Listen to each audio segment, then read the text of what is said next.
So, the furious farmers began to shout. The Iron Man had stolen all their machinery. Had he eaten it? Anyway, he had taken it. It had gone, so what if he came again? What would he take next time?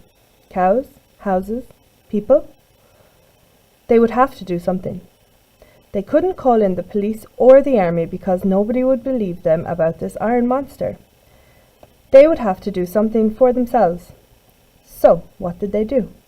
At the bottom of the hill, below where the Iron Man had come over the high cliff, they dug a deep, enormous hole. A hole wider than a house, and as deep as 3 trees, one on top of the other. It was a colossal hole, a stupendous hole, and the size of it were Shear's walls. They pushed all the earth off to one side. They covered the hole with branches, and the branches they covered with straw, and the straw with soil. So, when they finished, the hole looked like a freshly ploughed field. Now, on the side of the hole, opposite the slope, up to the top of the cliff, they put an old rusty lorry. That was the bait.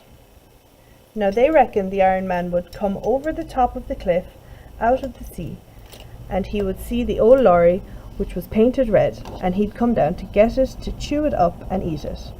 But on his way to the lorry, he'd be crossing the hole, and the moment he stepped with his great weight on that soil, held up only with straw and branches, he would crash through into the hole and would never get out.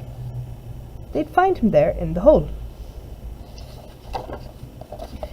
Then they'd bring the few bulldozers and earth movers that he hadn't already eaten, and they'd push the pile of earth in on top of him and bury him forever in the hole. They were certain now that they'd get him. Next morning, in great excitement, all the farmers gathered together to go along to examine their trap. They came carefully closer, expecting to see his hands tearing at the edge of the pit. They came carefully closer. The red lorry stood just as they had left it. The soil lay just as they had left it, undisturbed. Everything was just as they had left it. The Iron Man had not come. Nor did he come that day. Next morning, all the farmers came again. Still, everything lay just as they had left it. And so it went on, day after day. Still the Iron Man never came. Now the farmers began to wonder if he would ever come again. They began to wonder if he had ever come at all. They began to make up explanations of what had happened to their machinery. Nobody likes to believe in an iron monster that eats tractors and cars. Soon, the farmer who owned the red lorry they were using as bait decided that he needed it, and he took it away. So there lay the beautiful deep trap without any bait. Grass began to grow on the loose soil. The farmers talked of filling the hole in. After all, you can't leave a giant pit like that. Somebody might fall in. Some stranger coming along might just walk over it and fall in. But they didn't want to fill it in. It had been such hard work digging it. Besides, they all had a sneaking fear that the Iron Man might come again, and that the hole was their only weapon against him. At least they put up a little notice. Danger, keep off, to warn people away, and they left it at that.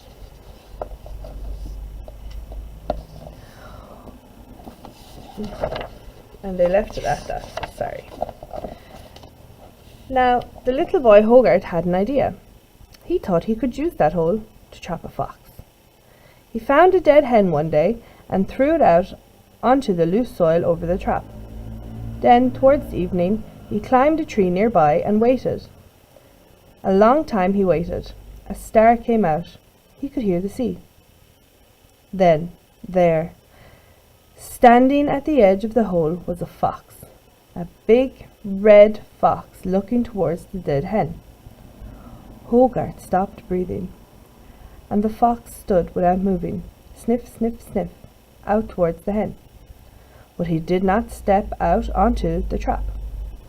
Slowly, he walked around the wide patch of raw soil till he got back to where he'd started, sniffing all the time out towards the bird. But he did not step out onto the trap. Was he too smart to walk out there where it was not safe? But at that moment he stopped sniffing. He turned his head and looked towards the top of the cliff. Hogarth, wondering what the fox had seen, looked towards the top of the cliff.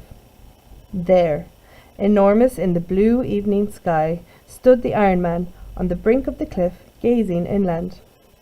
In a moment the fox had vanished. Now what? Hogarth, carefully, quietly, hardly breathing, climbed slowly down the tree. He must get home and tell his father. But at the bottom of the tree he stopped. He could no longer see the Iron Man against the twilight sky. Had he gone back over the cliff into the sea? Or was he coming down the hill in the darkness under the high skyline towards Hogarth and the farms?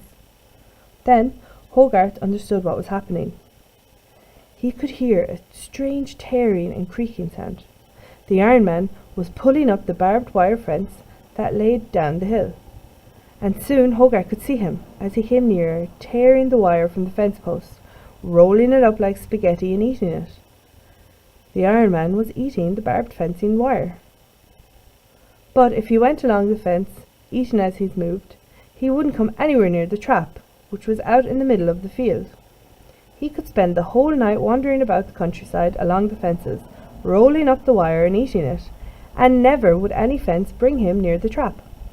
But Hogarth had an idea. In his pocket, among other things, he had a long nail and a knife. He took these out. Did he dare? His idea frightened him. In the silent dusk, he tapped the nail and the knife blade together. Clink, clink, clink. At the sound of the metal, the Iron Man's hands began to still. After a few seconds, he slowly turned his head, and the headlamp eyes shone towards Hogarth.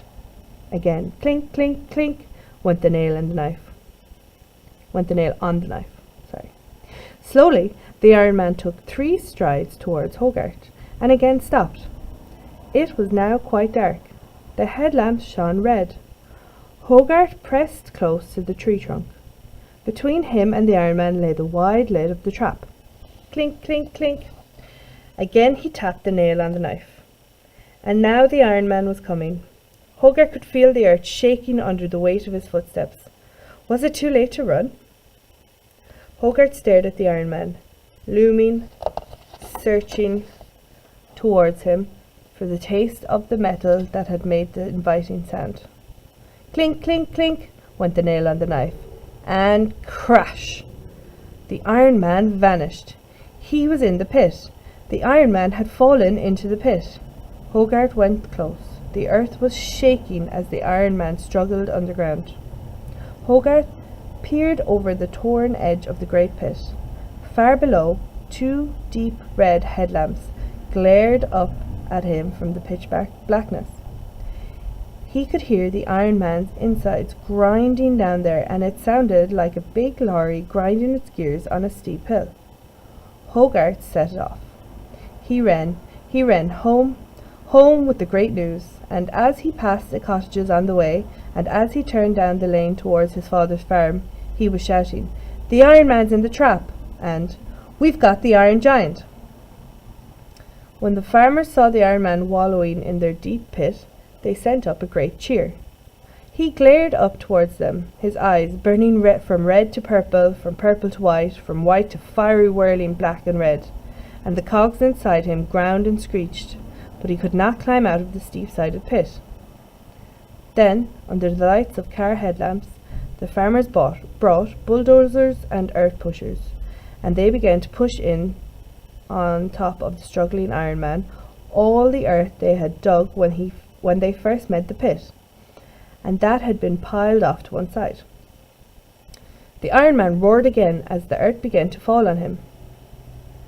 But soon he roared no more. Soon the pit was full of earth. Soon the Iron Man was buried silent, packed down under all the soil, while the farmers piled the earth over him in a mound and in a hill.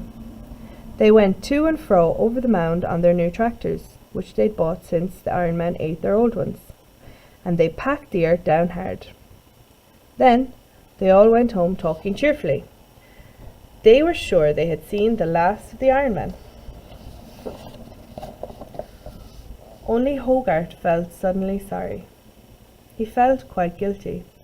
It was he, after all, who had lured the Iron Man into the pit. Okay, Year 4, that is the end of Chapter 2. Please don't forget to send me pictures of your work to the Year 4 email, because I really love seeing it. And thank you to everyone who has sent me pictures of their work so far. Have a lovely week.